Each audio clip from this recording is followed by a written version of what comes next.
Billy, it's Bob and Tony here in our Eastern Connecticut studio. Thanks for calling in, Billy. Hi, Billy. Hey guys, how's it going? Very, very good, and we can't thank you enough for your cooperation and willingness to come on, Billy. It's much appreciated. Oh, I'm happy to do it, guys.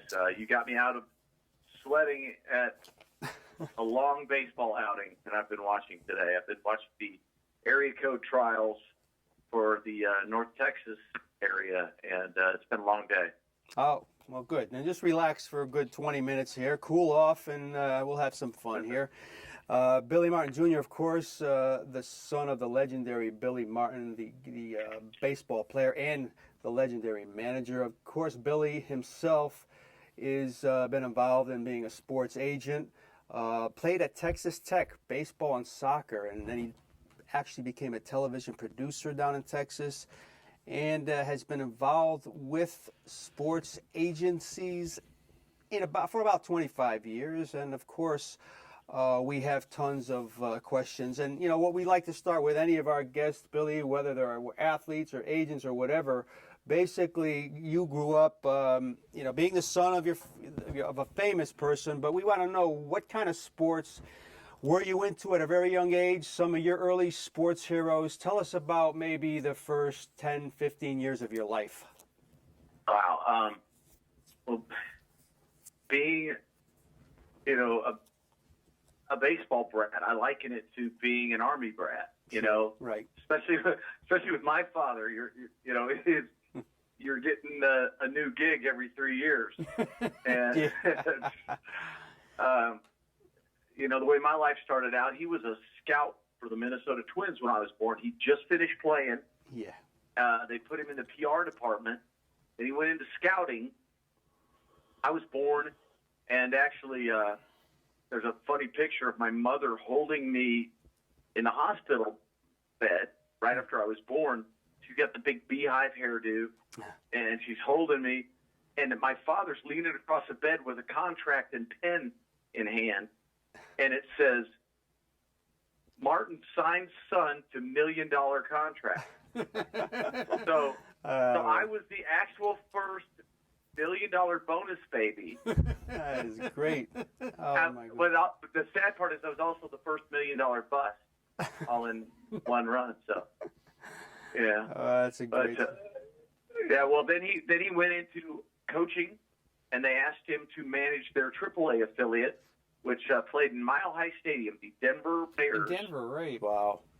And so we moved to Denver. I was, 4 years old at the time, something, and that was a neat team. On that team, the pitching coach / closer was a guy by the name of Art Fowler, and he brought Art around with him on just about every stop he could as his pitching coach after that. Yes. Greg Nettles, Charlie Manuel were both on that team. And so the next year, the Twins turned the major league job over to him in '69, so we moved back to Minnesota. And he called all those guys up, Art as his pitching coach, and, of course, Nettles and Charlie Manuel, to play. Another kind of funny story, if you want me to throw this in there. Charlie told this story after he won his first World Series about the first time my father put him in a big league game, and he put him into pinch run for Harmon Killebrew. Late in the game, Hall of Famer Harmon Killebrew hits a double, 8th inning.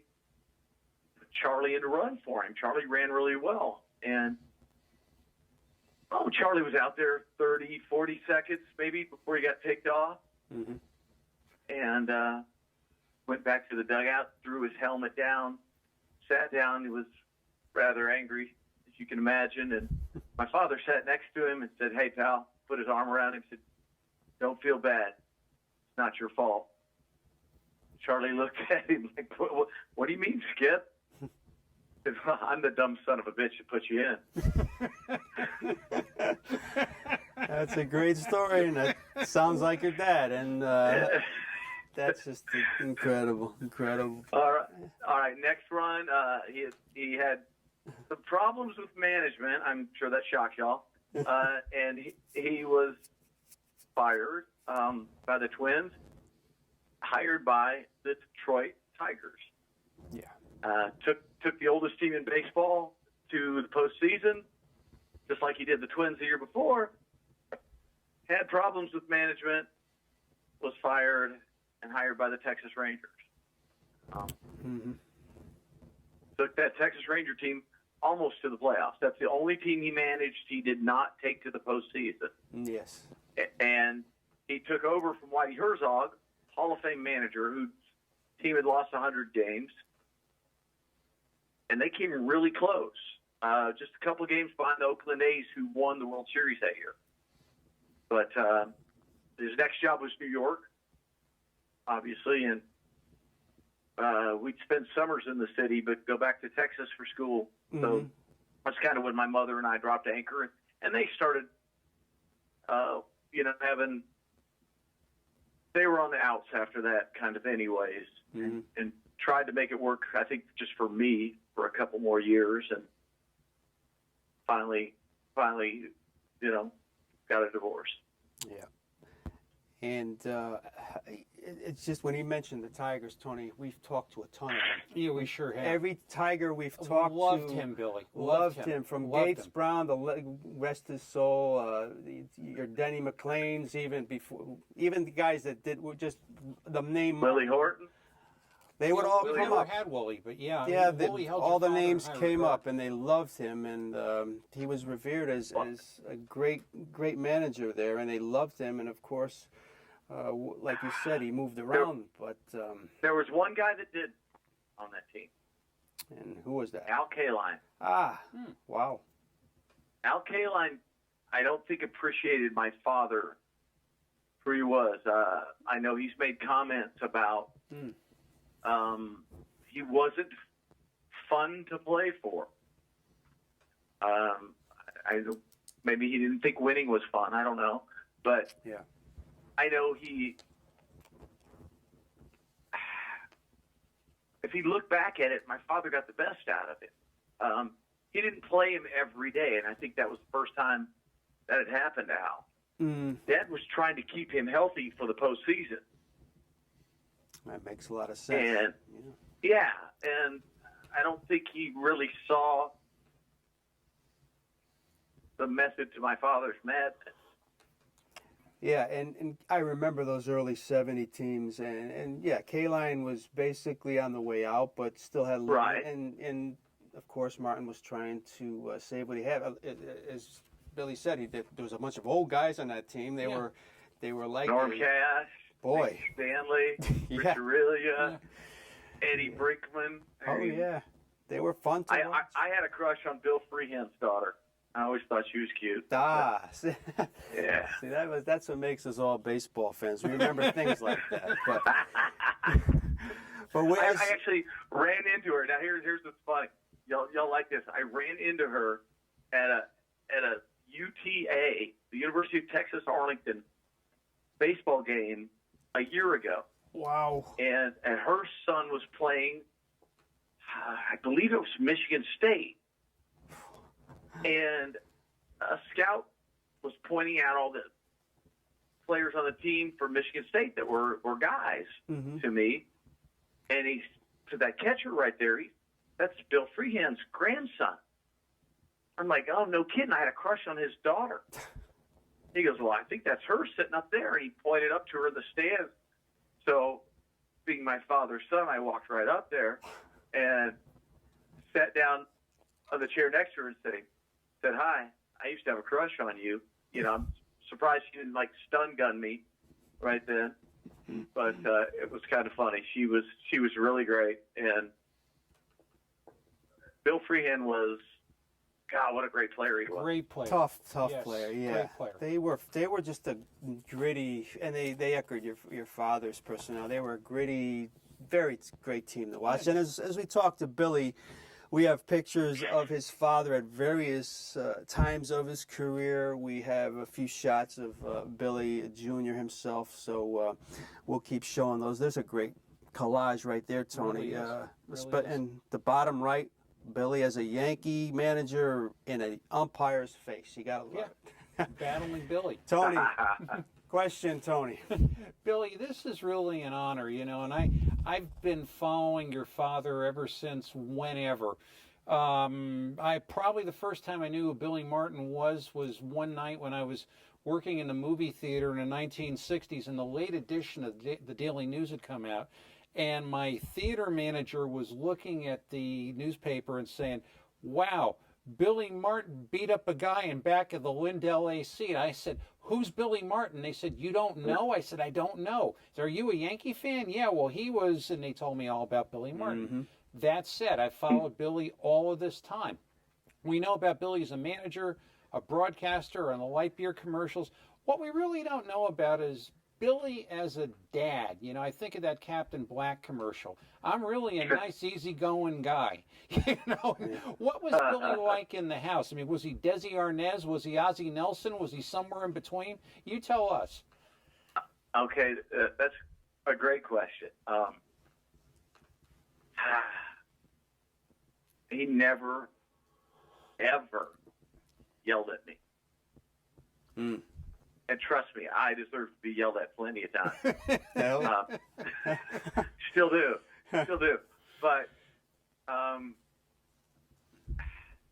because his job demanded him to be away so much, I don't think he ever wanted to screw up the time we had together. Yeah. By getting on me about things. And he didn't have to. He would just say little things to me, and that was all I needed. He'd said, "Son, you're going to college. You're going to be the first Martin to graduate from college." So it was like, okay, I've got to do that. There was no, "Oh, gee, Dad," he had this, just like with his players. He knew how to read you and squeeze all the juice out of you. Mm-hmm. And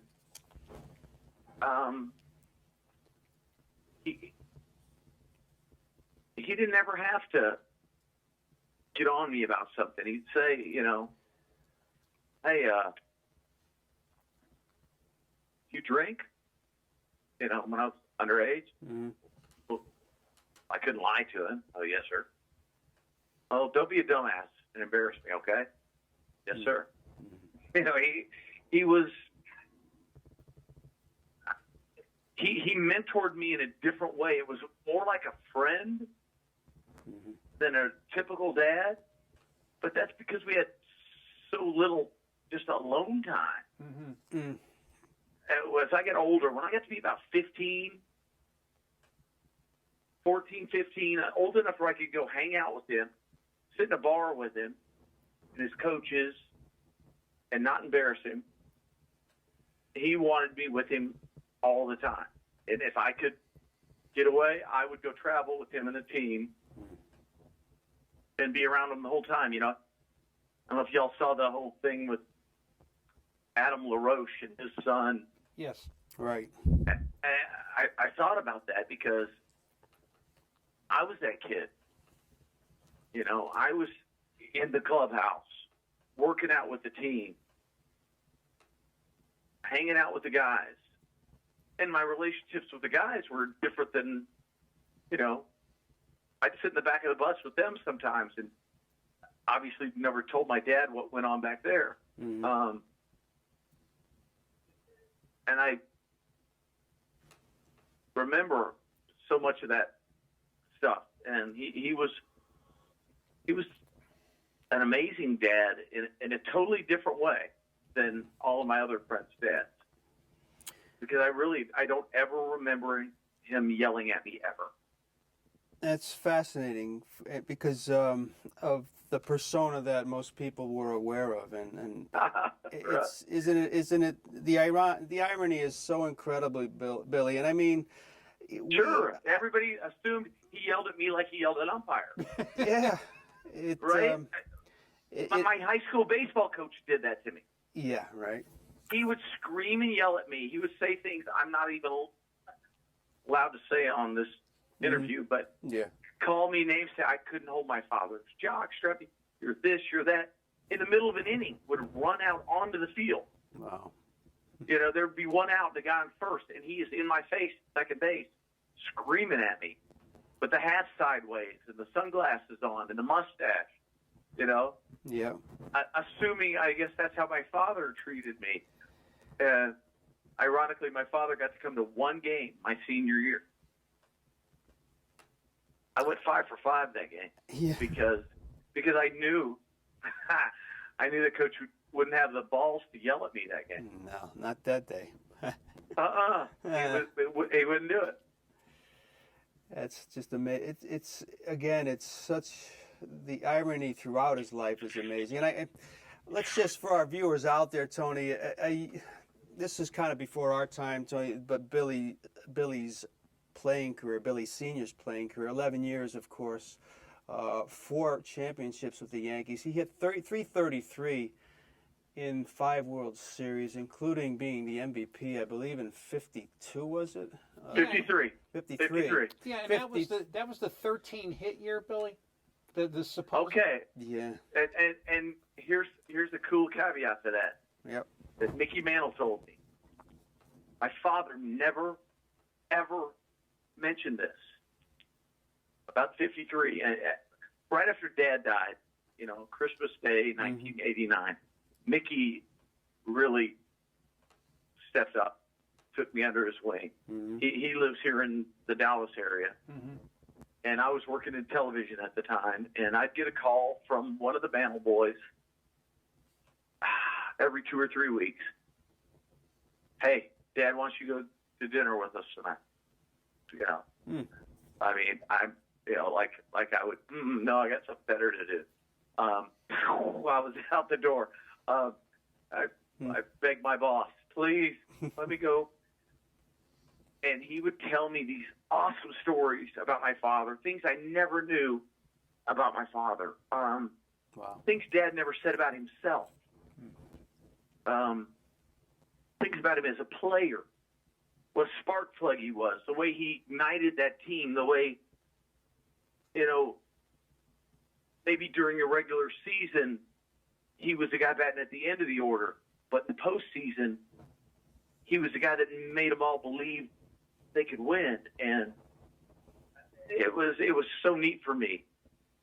But Mickey told me a story about the 53 World Series. He said, you know, your father got screwed out of a hit in that World Series. I go, what do you mean? He goes, he hit a ball up the middle. Now, they were playing the Brooklyn Dodgers, and Jackie Robinson played second base. And he said he hit a ball on the Pee Wee Reese side of second base, on the shortstop side. He said Jackie Robinson got across the bag, dove for that ball. It touched the very end of his glove. It was clearly a hit. He goes, even had he gloved it clean, he'd have never been able to jump up, right himself, throw your old man out, because your dad could run. But he said even Yogi would have ran that out. You know, and he said, but they gave him an error. Wow. And we didn't know if that was because the official scorer was a racist and wanted to whack Jackie with an error, or he was mad at your father because your father had gotten in an argument with him early in the year about another call, or both. You just don't know, Billy. These days, they probably would have changed it. Back then, Of course. they did not be change. changed now. Yeah. I wish I'd have known about it when they were doing the movie 42. Yeah. Because that would have been a cool thing to put in the movie, if nothing else, because it really happened, and there were people still alive that saw that. So that would have given him 14 hits. He again, the World Series before that was when he made the incredible catch to save the World Series, and the win ball. To end it, right? Yes. To end that World Series, sure. 53 was the MVP. Again, his managerial record, 1253 and 1013. Again, with the Yankees, he was 556 and 385 in 8 years. That's just amazing. Tony, that 77 team, of course, World Championships. We've talked to guys on this show like Bucky Dent, Carlos May were on that team. Billy Sr. also managed that '82 Oakland team where Ricky Henderson Yeah. had 130 stolen bases. So there's so much we can get into about players that played under him. But, doing all the research for the show, and what comes out to me a lot is that your father became very endearing to baseball fans, Billy, probably ironically due to some of his faults. We all know about, Tony mentioned the fighting, and there was drinking, and it almost showed the humanness of all people, and I think that's what attracted. He always was, and the more I read interviews and watched interviews that he did with other people, and you did with other people, he was very, very nice and generous to the so-called peons in society. It might have had to do with he just liked blue-collar people, didn't have a relationship with his own father, like the cab drivers and everything. He was very, very generous to the quote-unquote lower people in society. That's who he was. And that's who he felt like he was. And he used to say to me as a kid, let me put this in perspective. Well, I will when I'm done. But he used to say to me every now and then, remember where you came from, like partner. Like it was like his, kind of, I don't know, Western thing he used to say, hey, Pard. But he said, remember where you came from, Pard. Of course, I used to fast him a little bit and say, gee, Dad, my father's a big league manager. I haven't had it so tough. And he'd say, shut up, you little bastard. You know what I mean? You know what I mean. Remember where I came from. Yeah, he got the point across. Yeah. Yeah. And he was so poor as a kid. I mean, and he actually he would take a lunch sack out of the trash can at his school when no one was looking. He'd grab a sack that looked like it hadn't been used very much, a bag. He would put 2 mustard sandwiches. Wow. Mustard and bread. Also, in the sack, and he would steal some pears or apricots from the neighbor's fruit trees to fill up his sack so it looked like he had a full lunch. Yeah. And that was how he rolled. And I mean, I joked with him like we had it great when I was a kid, but we were still just upper middle class.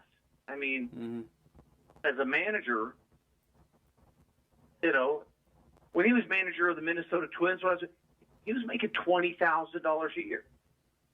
Yeah. It wasn't like crazy money, and he was the highest paid manager in the game at one time, making $550. Yeah. That's basically the minimum wage for today's player. Mm-hmm. True. It's changed a lot, and it should have, thank goodness. You can't have the inmates run the asylum. The managers have to get paid too, and they are now, and that's great. But and I always thought that your father, dealing with so-called strong personalities like a Reggie Jackson, Billy, almost tried to keep these guys in check and probably got the best out of them by keeping their egos down. Because when Reggie got to New York, he needed a little, should we say, coming down party, and your father was the one to give it to him. Yes, sir. Well, and what a lot of those guys don't realize, looking back, kind of like I alluded to earlier with Al Kaline, that was his job. Yeah. He didn't treat everybody the same way because that wasn't his job. His job was to win, and nothing else mattered to that man. Okay, not between the lines. It was all about winning. And he said this to me one day. He said, Park, everybody's different. Some guys, I don't need to say a word to. Some guys need a little kick in the ass. Mm-hmm. Some guys need a little love, a little pat on the back. Every guy's different. My job as a manager is to figure that out and figure out how to push their buttons. It's exactly. And yeah, that's just what you said. Reggie needs to look back and see that. Yeah. He'll never do it. He'll never give my father credit. No. Reggie will tell you. That's Maybe you remember the magnitude of Reggie bars. You unwrap them and they tell you how good they are, right? Remember? So. Sure. But you're right, exactly. That's where his talent lay, as far as in getting through to different guys in different ways. Your father was not a yes man, and he did not manage, quote unquote, by the book, which is the most respect I had for anyone, because we What a know, and you know, Billy, right now, that managing can be very robotic. And Sure. it is so ridiculous to see. Your father was not like that. And, if you had to come up with a song, Tony, that would be the background of his life, it would be My Way, right? Yeah. It would be. You'd have to say that. And again, They were friends, by the way. well, Frank. That would You not know surprise that me. was some strong personalities there. A lot of muscle, Oh. too. A lot of muscle. So, well, I'll tell you something, man.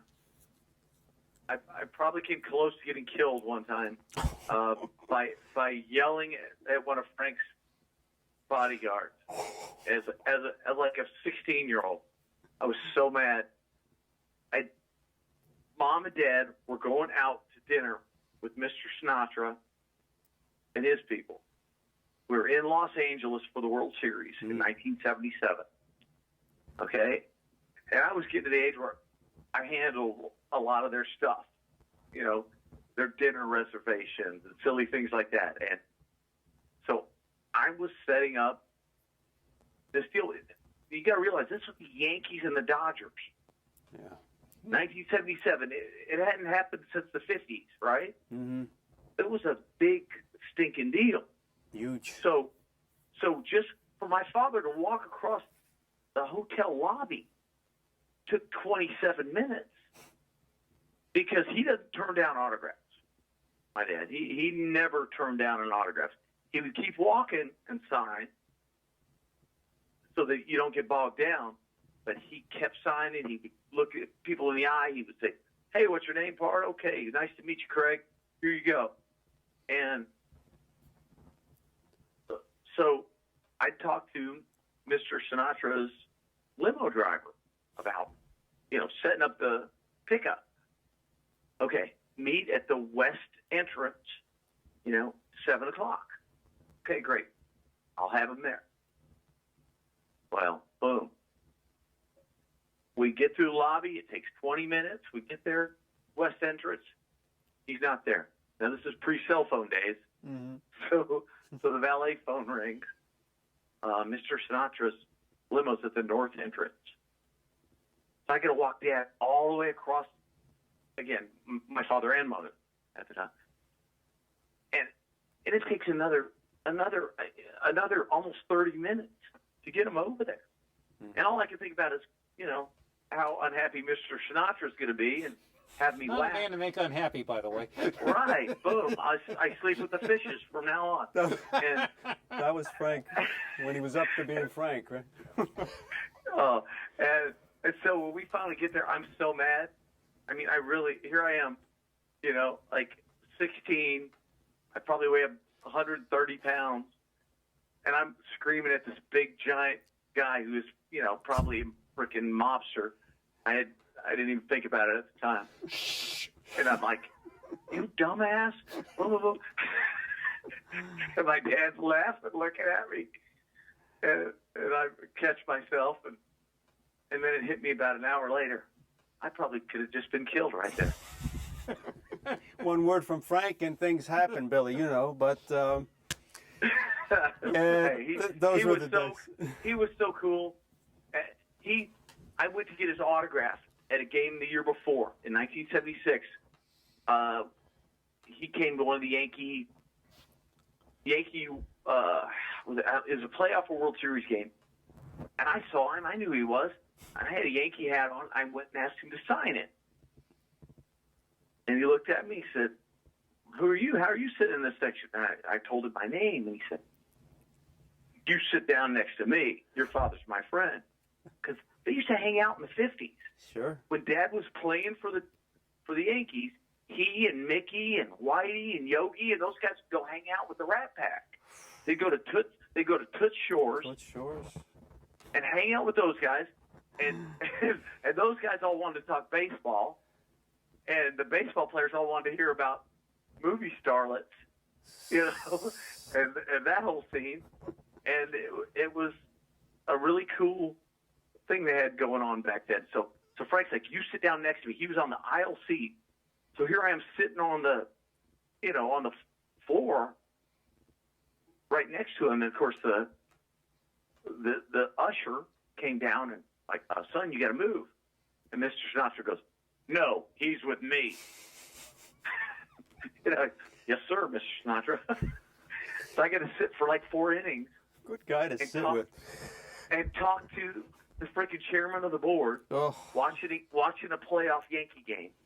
And I remember it like it was yesterday. What an amazing man, and that's how cool is that? I get chills thinking about it. You know, Yeah. so Tony and I talk about Sinatra all the time. Maybe the most talented entertainer we've ever seen. We talk about it constantly, and you have met versatile. 2 chairmen of the board, Whitey Ford and him, and I don't know, but Frank had a little more power. But Yeah. it's just fascinating. Tony, you have a final question, because we can go on, and we'll have to get Billy back on again. But Billy, warts and all, what did your father really think of George? Okay. The truth is love-hate. yes, I mean, it really is, guys.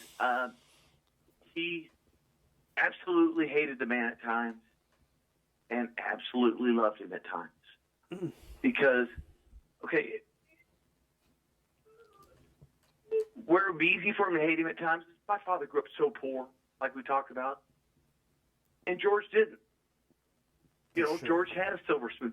But if you look at George and look at his life, it's damn interesting, man. You know, his father turned over the chicken coop to him when he was a kid. Mm. And what did he do? He got his brothers and sisters working for him, turned the chicken coop into a profitable business. And, you know, he wanted to be a football coach. yeah. And he went off and he did that. And he was doing well at it. He coached at high school, then he coached at Purdue and Northwestern. But Dad's business needed him. The American Shipbuilding Company was having problems, and Dad was having illness. So he had to go help his father. Mm-hmm. And he took that business to a completely new level. He was a freaking fighter. His desire to win matched my father's. Yeah. And that was something, no matter how angry my dad would get with him about meddling, about getting involved, and, you know, at times Dad would say, you know, he doesn't know this game like I do. Well, okay, but his desire to win was right there with my father's. And you know what else was right there with my father? The key thing, the reason he kept with that man was loyalty. Oh. Loyalty meant so much to my father. He always told me that was the key to life. We read about, yeah, all the time we read throughout the interviews and the articles that have been written, Billy, I mean, your father always said, wherever he was, in Oakland, you know, what's the problem? Or you know, my heart's in New York. I'm loyal to New York. I'm a Yankee. I'm not where I want to be. I'm a Yankee. And he never strayed from that. And that has become awfully clear. Now talking to you, it's even more clear. But again, we're... Well, but George was that kind of loyal. Yeah. You realize that too. I mean, you know, people say to me all the time, "You should hate that man, right? He fired your father 5 times." I said, "Well, unless you look at the fact that he hired him the exact same amount." Yeah. Yeah. Exactly. He would stick by his people. I mean, George was very hard to work for because he might call you at 4 a.m. and want an answer. Yeah. Something. And by God, he expected you to get your butt up and answer the phone Yeah. and deal with him. But if you were in trouble, if you needed him, if you made a mistake, if you got a DWI, if you had a family tragedy, if something went wrong, he was there for you. He was so loyal to people. And you look at the people he kept showing love to, even when they probably didn't deserve it. Absolutely. Some of the it's names, amazing. exactly, Billy. The names that we talk about it all the time. Your Joe Pepitone's, Good and Strawberry. All he helped out all those guys, and so many of those guys were on payrolls because of George Steinbrenner. The And loyalty several of them was let there, him down. Yeah. and that's why the attraction with Martin and Steinbrenner. So we could see that very clearly. It's just fascinating. And again, we're going to need another show to probably get into a lot more things, about his lack of being in the Hall of Fame, about your sports agency, and Phil Pepe, and we could talk a lot more, Billy. I hope to do that down the road. We can't thank you enough for calling in tonight, and hope we gave you a break from what you were doing. You were very generous with your time. Please keep in touch, and it was a lot of fun. Absolutely, guys. I look forward to doing it again sometime soon. Thank you. Good Thank you, night, Billy. and be well, Billy. And best to your mom. Thanks, guys. Take care. Good night.